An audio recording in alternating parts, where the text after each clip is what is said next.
Hello dears, welcome back to my video. നിങ്ങൾ ഒരു NMBA pin holder ആണോ? Current nursing ഹോമിൽ വർക്ക് ചെയ്തിട്ട് HSയിലേക്ക് മാറാൻ ആഗ്രഹിക്കുന്ന ഒരാളാണെങ്കിൽ ഈ വീഡിയോ നിങ്ങൾക്കുള്ളതാണ്. കഴിഞ്ഞ ഒരുപാട് നാളുകളായിട്ട് HSC റിക്രൂട്ട്മെന്റ് ഫ്രീസും കാര്യങ്ങളൊക്കെ ആയിട്ട് സ്റ്റാഫിനെ ഒന്നും എടുക്കുന്നുണ്ടായില്ല. എന്നാൽ ഇപ്പോൾ പതുക്കെ അത് ഓപ്പൺ ആക്കി വരുന്നുണ്ട്. കറന്റ് കോർക്ക് കൗണ്ടിയിലുള്ള ബാൻഡ്രി ജനറൽ ഹോസ്പിറ്റലിലേക്ക് സ്റ്റാഫുമാരെ എടുക്കുന്നുണ്ട്. ഇതിന് വേണ്ടിയിട്ട് അപ്ലൈ ചെയ്യാനായിട്ട് നിങ്ങൾ resumo.com എന്ന് ഗൂഗിളിൽ സെർച്ച് ചെയ്ത് നോക്കുക. അപ്പോൾ നിങ്ങൾക്ക് അവരുടെ ഒരു ഒഫീഷ്യൽ സൈറ്റ് കാണാം. അതിൽ കയറിയിട്ട് ലോഗിൻ ചെയ്യുക. ലോഗിൻ ചെയ്ത് നിങ്ങളുടെ ഐഡിയും പാസ്വേഡും ക്രിയേറ്റ് ചെയ്യുക. അതിനുശേഷം അതിൽ നമുക്ക് ജോബ് സെർച്ച് ചെയ്യുന്ന സമയത്ത് നിങ്ങൾക്ക് കറന്റ് കോർക്കിന്റെ കൗണ്ടിയിലുള്ള ബാൻഡ്രി ഹോസ്പിറ്റലിലെ ആപ്ലിക്കേഷൻ ഫോം കാണാൻ പറ്റും.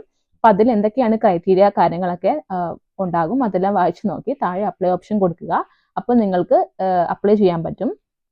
ജൂലൈ 14 വരെയാണ് അപ്ലൈ ചെയ്യേണ്ട സമയം. നിങ്ങൾ ഇതുവരെ അപ്ലൈ ചെയ്തിട്ടുണ്ടെങ്കിൽ ഇപ്പോൾ തന്നെ ചെയ്യൂ. ബൈ.